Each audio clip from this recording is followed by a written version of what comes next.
Hey guys, RC here. Welcome back to Dwarf Fortress. Let's play Anviltrumpets, episode 6. I did notice logging on for the recording today that there has been an update to the Lazy Noob Pack to version 4304. So just a heads up, we're still playing on 4303. We'll update after we finish the Let's Play down the road. Just kind of catching up here. Let's see. There we go. We've got our egg laying area done. We've got our fields going in. We have set up a dormitory here. We're digging out 2 new sections to move our pigs into. For one, close to the farming area. I'd usually like it a little bit closer, kind of surrounding the farms, but you know, it is what it is. We also got our lever in and hooked that up to our drawbridge, so we do have some safety going on now. We have our stockpiles in, and we shouldn't have a whole lot out in the wagon at this point. In fact, we only have a copper pick, and that is because I don't have a stockpile for it. So what I'm going to do is P, and then P again for weapons. And then we're going to move our mouse. And again, remember, you can move using your arrow keys, 1 space at a time, or you can use the arrow keys with your shift key and move in chunks. So I'm just going to put a couple of spaces there in this hallway. I'm going to hit Q and then highlight that. In your weapons stockpile, get rid of your bins. So we're going to get rid of all of those by hitting Shift C to get rid of all of them at one time. They may have fixed it, but the way it has worked for a long time is weapons get lost in bins and they don't get utilized correctly. Same thing with armor and ammunition. So we basically don't put any bins for weaponry. They do take up a little more room, but you're not stockpiling that. Basically, you're only creating that for each character that needs it. So then we're going to hit S, and I'm going to use the up and down arrows. We want to allow all weapons, no traps, so we're going to hit F to forbid that, and you notice it turned dark here. I don't care if they're metal, stone, or other, or what type of quality they are. So when I'm done, we're going to escape to get out of that, and then they should move in the pick, and then what I'm going to do is I'm going to highlight the wagon again, and I'm going to hit X to remove the building. They will deconstruct that. I don't do that until after you have removed everything out of it, or just about everything, and because you just don't want things laying around on the ground. The food especially will start to deteriorate. So as long as it's in the wagon, it stays safe and fresh. Now, there are animals like Kias are a bane. They will come in and steal things if they're laying around. So you want to get everything inside as quick as possible. We don't have any Kias here, at least not right now. We can hit the U key, and then we can scroll over to Other, and we had that Enchita that was around early. Now we have a Kiwi hen.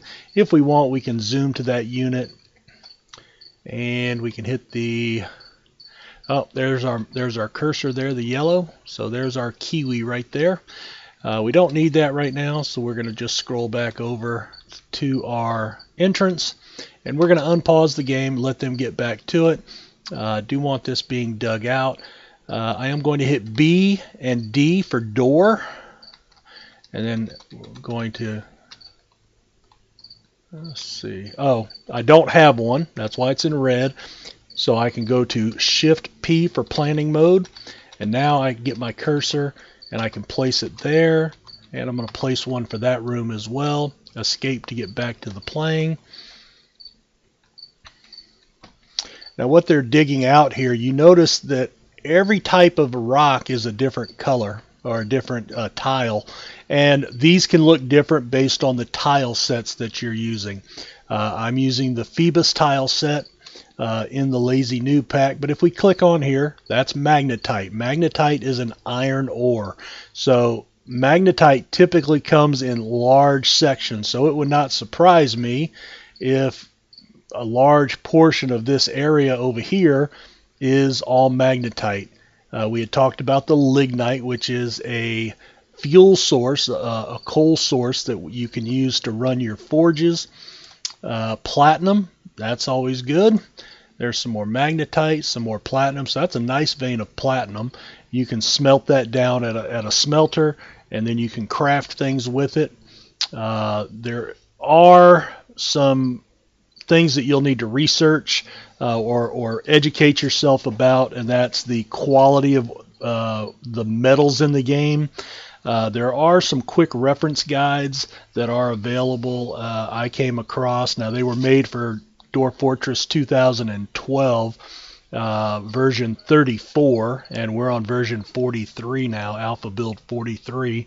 So it's kind of old, but it still works. It's still, basically as the alpha builds progress, Toadie's adding things to it. Toadie is the developer of the game and the designer.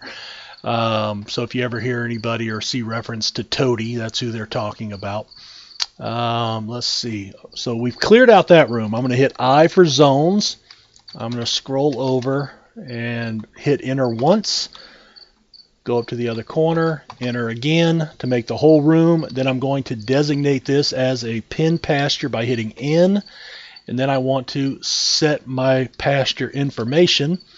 As we noted when we did the turkeys and the horse outside, you can see the little brackets off to the side here. If you use a different text set, it may appear slightly different. A lot of times you'll get this green box will be here. In the text set that I'm using, it's not always available. One of the drawbacks of this particular text set, but I do like it. So we're going to use the plus and minus keys on the number pad. We're going to go down to our sow and our boar, and we're going to hit enter when they're highlighted. And that's what I'm talking about. They'll show up with that little green box there. And it adds the brackets to show that they're now in a pen pasture. If they're not in a pen or pasture, they basically have free reign to go wherever they want. Now, one thing you'll notice is all of these animals have been hanging around in this same area. Well, that's where the wagon was. The wagon is a default meeting area. Oh, there's a snail. Interesting. I thought that might be a hole in the ground. It's set as a default meeting area. So what we have to do is we have to set a new meeting area. Typically it's your dining hall. And that is where anybody that is not working or doing anything, that's where they will go hang out, and then you can see them. Just to show you here, you can see our copper pick has gotten moved to our weapon stockpile, and then that took care of the last item in our wagon, and then they have since deconstructed it, and you can see that we have our logs here. Now, watch this. You see these logs here, you notice they have parentheses around them. If I click on one of these logs, they do not. All items will have that. Copper pick has parentheses around it. Let's see. This bed does not. Let's see. Let me get to another one. The bed does not. What that designates is if it has parentheses on it, that means it's an item that you brought with you on your initial journey here in your wagon. So that came with you. If it does not have so that dwarven beer barrel, the nest box does not. That means that's something you have created or built on site since your arrival. That's the difference in that, if you ever wondered. All right, so we've got our pigs set up to be moved here. They're moving the pigs in. We have our pasture animals out here. I'm going to come in and do I, and then I'm going to come down into this hall here. Now, you notice I cannot go any further. So there is distance, maximum distances that you can go when you're setting a pen pasture. Now that's the max distance from east to west or west to east, whichever way you look at it. We're going to make this another pen pasture, shift in to set the information, and I'm going to move all of my dogs inside. Now cats are different. You'll notice the cats did not stay outside. The cats are very social. They will follow your dwarfs around. They are hunting vermin. They are trying to make friends. They're trying to get a dwarf to give them some love. And the thing about cats, animals in general, they can cause FPS crashes if they get too populous. And in the game, for cats, they call it a catplosion, and you go from 3 cats to 3,000 cats, seemingly overnight. And so what will happen is eventually you will start slaughtering those for meat and leather. But you do want a few around to hunt vermin and, keep you from getting infested by those kind of items. My turkey is still out here. Oh, that's my miner. No, that's not. Okay, I'm going to pause it because we've dug everything out. All right, so we do have our entrance here. We have some open spaces down here. Now, this is something you have to figure out for yourself when you're planning out what you want to do. We talked a couple of episodes back that you could do a one-layer fortress where you just build everything on one level. One thing that if you read on the forums or as you start to get to understand the game, the distance from, say, this intersection here, where I've marked with the cursor, the distance from here to here, that is, let's just say 1, 2, 3, 4, 5, 6, 7. All right, let's say I want him to come get a piece of stone, and it's a particular piece, and he's going to get that stone right there. So that would be 1, 2, 3, 4, 5, 6, 7, 8, 9, 10, 11, 12, 13, 14, 15, 16 paces to get that stone. And then however many paces to bring it back to where you want him to bring it. So if you want him to bring it back to right here to build something, that's 32 paces. That's equal distance to going up or down 16 flights of stairs. So keep that in mind. So what you will see a lot of times, especially if you watch other Let's Play videos, they don't build one levels anymore. It used to be that's the only way you could do it. There's a great Let's Play called Boat Murdered. Highly recommend it. Probably the best Dwarf Fortress video ever made. And it's a long series, and what they did is they took turns playing with different people running the show. So basically I would play 1 month, and then I would send the file to somebody else, and then they would play it, and then they'd send it to somebody else.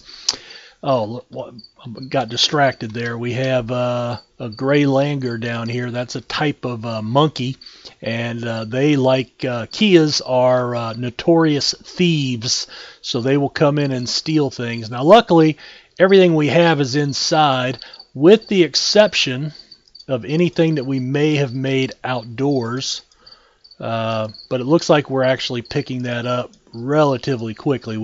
You can click on your workshop twice, and it will give you, so this shows us the mason's workshop is made out of plum wood, and then if there were anything like tables or chairs that they had made, they would be listed here if they were still outside, just like we saw with the wagon that we're waiting for them to bring inside.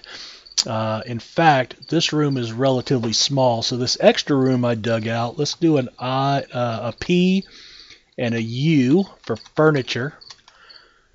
Enter once, move down to the other corner, enter again, and now we've got another furniture stockpile room. So anyway, back to what we were talking about. Boat Murder, definitely check it out. Very, very funny and gory. Man-eating elephants. That's all I've got to say.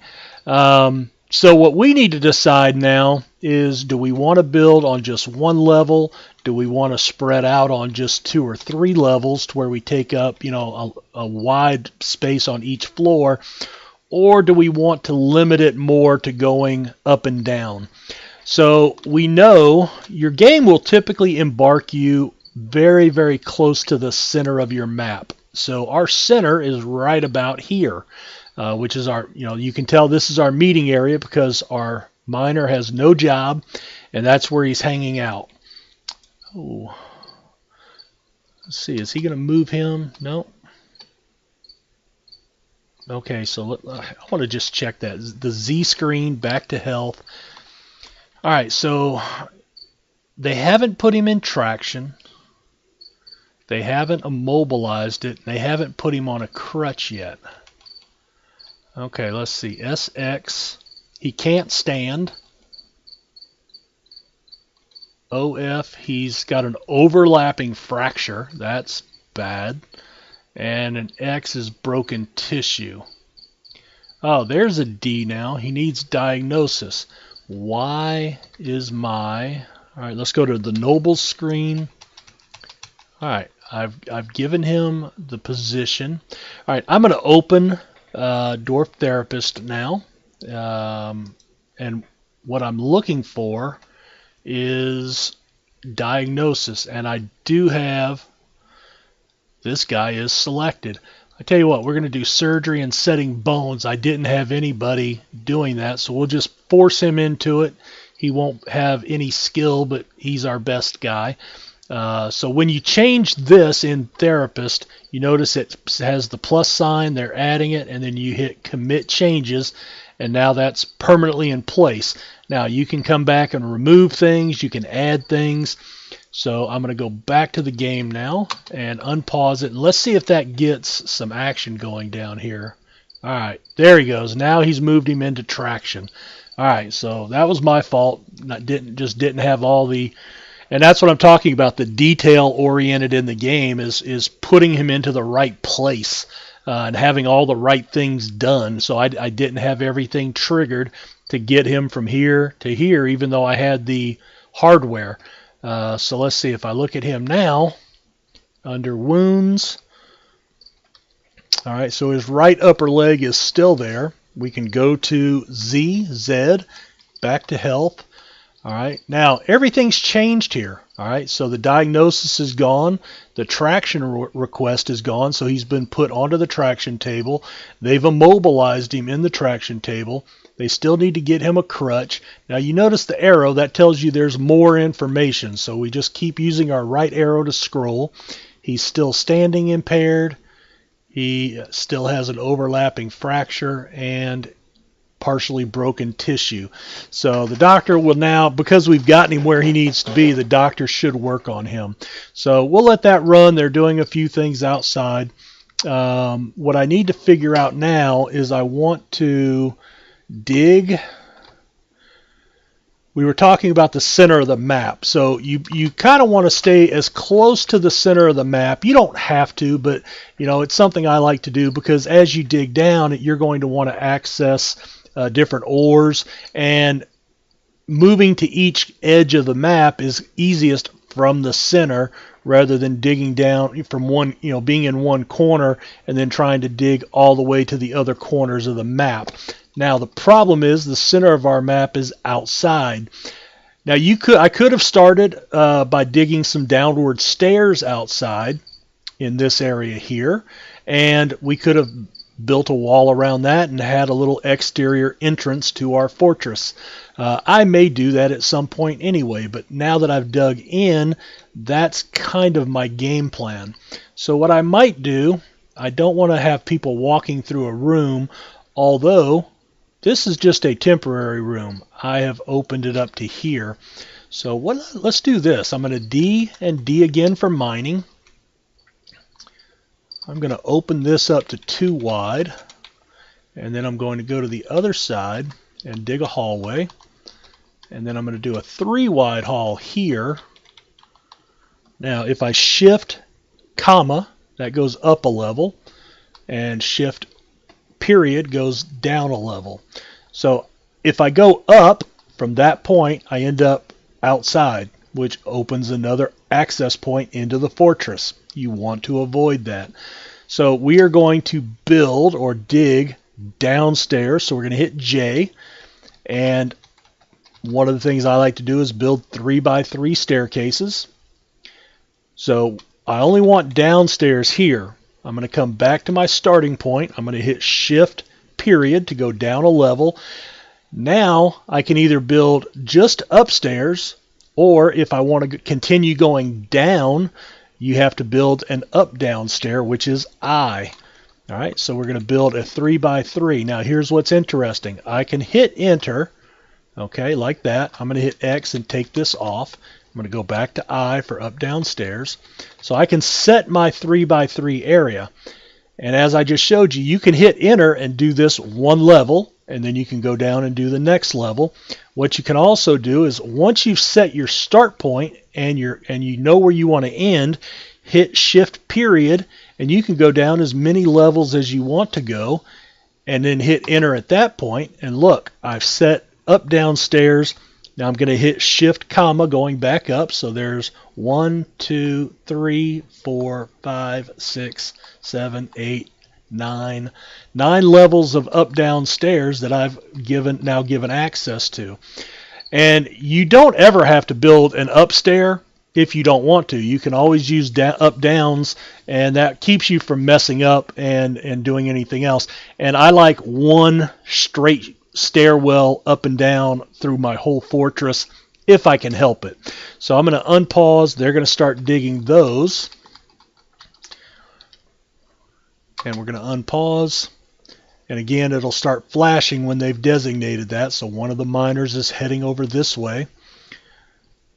And while I'm doing that, we have set this up as a furniture room. So I'm going to go to P, and then I'm going to remove designation with an X. I'm going to move my cursor to one corner of this small stock room that I've got this furniture stockpile.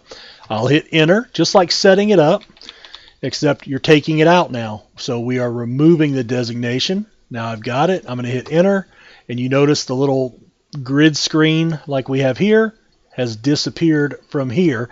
So that is no longer a stockpile, and they will come and start moving these items to this room here, and that makes this a walkway. And then I'm going to be able to do something else. I'm going to come over to my mason. Let's see if I can find it. There he is. I'm going to add 2 tables and 2 chairs. So that's A to add, T for table right here, and then A for add, and C, they call it a throne, a rock throne. So C gets you your chairs, and I want 2 of those each. Our combat reports are up. The Gray Langur is fighting, so we had already seen that one, so that's new. We'll open that up. So he fell somewhere, and he bruised his muscle. So that happened over in this area somewhere. There's the Gray Langur. He has moved away. Ooh, that reminds me, something else I need to do. Okay. While we've got it paused, you'll notice we do have this river. Now, it has a depth of 7/7, which makes it a deep river. Okay. Now, if it was a light blue color and there were no numbers on it, that would be a brook or a stream. Now, the major difference is a brook or a stream, you can actually walk across. It's treated like it has a solid surface, so you can walk across that. You need to keep that in mind when you're building your defenses. You cannot get across this. You will fall in and you could potentially drown. Now, your swimming ability is a skill that your dwarfs have, and that would give you an ability to fall in and then somehow manage to swim to the other side and get out. A low swimming ability, you would struggle and probably die. But what cannot happen is you cannot walk or ride across this, so caravans cannot get here. Speaking of caravans, we have built our depot up here. So over here, just like we built a bridge here, I need to build G for a bridge, And this one, I don't care which way it goes. I may want to lift it at some point. So because I want it to be on our side, I'm going to use the WADXS, and I want it to move to the east, which is D. And then I'm going to make it at least 3 wide, because that's the width for a wagon. So sometimes a major bridge like this, I will do 5 wide. And then we will extend the width, and you do that using these keys here to change your height and width. When it's green, it means it's in place, and that you can set it. So I'm going to hit enter. And this is what I was talking about a couple of videos back. I need 13 items to build this bridge. Well, my pomegranate logs are the closest, but I only have 2. So I'm going to use my plus and minus keys to scroll through my list. I have 83 of these. So instead of hitting enter 13 times, I'm going to hit shift enter, and it picks all of them, all 13 at one time. Now this is a carpenter skill. Architect has to come design it, and then because it's wood, your carpenter will come and build it. So that way we have an access point for people coming from this side of the map, and it could be monsters, could be see how he couldn't get across. Now he was able to swim across, so he was a strong enough swimmer. But it could be a trade caravan. It could be migrants that are coming to try to move in with us. If they don't have access, they'll just stand over here and eventually die because they can't get over here to get access to food. So speaking of food, you can see that our plump elms are growing here. When they changed it from this little furrowed look, that means they're planted. When you actually see them appear, that means they're ready to harvest. So there was my little farmer harvesting and coming to put it in a barrel in our food stockpile. So he'll harvest the food, and then he'll replant the crop for the next season. Let's see. Oh, this is important. Once you have your depot set up, you can hit Shift D, and that will highlight your depot in blue, and it will tell you if it's accessible or not. Can a trade caravan get to it? Well, you can see the impassable areas in red, and you can see the passable areas in green. So they would be able to come in through here, and then wind here, and come in here or here. Now what you can do is you can kind of keep an eye on that spot when I hit escape, and you can see there's a tree there. So I'm going to designate these trees right around it to get cut down. Not major, not a rush because they can get to it, just to clean it up a little bit. And also these boulders, those are in the way. To get rid of a boulder, you can't remove it, you have to smooth it. So we're going to hit D for designate and S to smooth stone, and we will highlight those boulders. And I'll highlight that one too. And so you can see that, well, when I had the designate D button hit, they are flashing to show that they're designated for something. When you escape and the game starts, all that's gone. You can't see that anymore, but they are set to be done. Not going to be a rush, but it is there. Let's see. So these guys are starting to interrupt our workers. So if I had some military. Alright, so you can see this is where you'll get warnings, and if you miss it or can't find it, you hit your A button for announcements. And you can see we've got a few announcements, but they were interrupted by a gray langur, and they suspended the construction of the bridge. The mason also suspended construction of a rock table. So if we click on the bridge or hit Q and mouse over it, it's suspended. So to remove this, you can suspend it manually by hitting S, but if it's already suspended, if you hit S again, it unsuspends it and puts it back into the job queue. We'll come back to the mason, and I don't know if he ever made that table.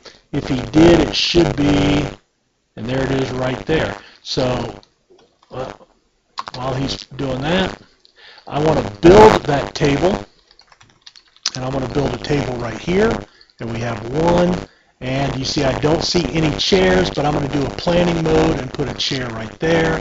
I'm also going to put a chair there, and table planning mode, because he hasn't made the other one, and put it right there. So I've already placed for 2 tables, 2 chairs, and once those are done, we're going to make that our bookkeeper and our manager. So that's what we're going to do with these. I need the chairs to be able to designate that, however.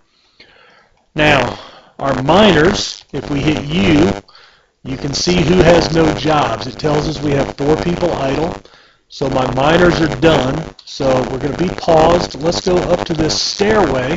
So they've dug out our hallway. Shift period to go down. And you can see they have dug down through all those levels until we have a solid rock layer. But we have up-down stairs, so we can continue that. Now, if you played some fighting games, you've probably heard the fog of war. Well, underground, you do have the fog of war. That's basically what it is. You can only see right where you're at or in your immediate vicinity. So this layer we can see is red sand. This layer has some siltstone and some more magnetite, some more iron, so that's good. We have siltstone and magnetite here. Magnetite, lignite, so that's some more lignite, that's good. Here we get into a microcline, which is a bluish ore. We have marble, and we also have galena. Now with galena, again, if you use the wiki at dwarffortresswiki.com, excellent wiki, probably the best I've ever seen. I know I've said that before. But if we're looking at galena, that makes, if you smelt that, it makes lead, and then each one you smelt has a 50% chance to give you 1 bar of silver. Not guaranteed, but you will get lead, which is pretty useless. So I don't like galena. I usually don't mine that out if I can help it. The marble is very important because that's what's called a flux stone. There are 5 flux stones in the game, marble being one of them, and depending on where you're at, you may or may not have flux stone, and you may have various types. You may have all of them. You may have 1 or 2. But so now we know we have marble. What you do with the flux stone is you combine that with, you take a bar of iron. So if we smelt some of that magnetite, we'll get a bar of iron. We take the iron, we take a bar of flux, so a piece of marble, and we take a bar of the coal made from the lignite, and then we can turn that into pig iron. Then we can turn the iron into pig iron, and then we can turn the pig iron into steel. And steel is the strongest weapon in the metal in the game, with the exception of adamantine, which you can only get from candy and the clowns. And that's all I'll say about that, because that's one thing we try not to spoil. You have to figure out what the clowns are and what the candy is. I did screw up here a little bit. Usually I like to come back and just dig out the center and not have a stair. I could build floors here. That way they just go down the outside, and there's like a central floor part, and you can put things there, but no harm, no foul. So what I want to do, again, we've got a couple of layers of soil. I want to come down into a rock layer, and I think I'm going to build living area here. So we'll come up, and I'm going to hit D for mining.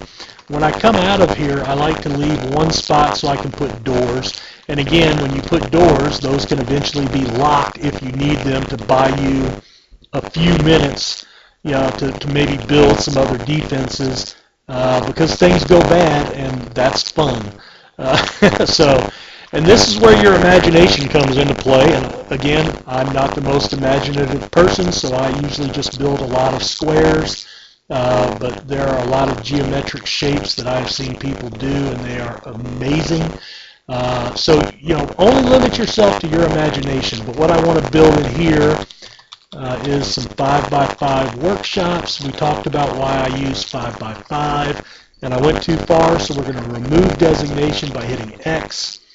Go back to dig, And I'm going to build a central area here. And then we're going to go with some more 5x5s. Right there. We're going to set up our doorways.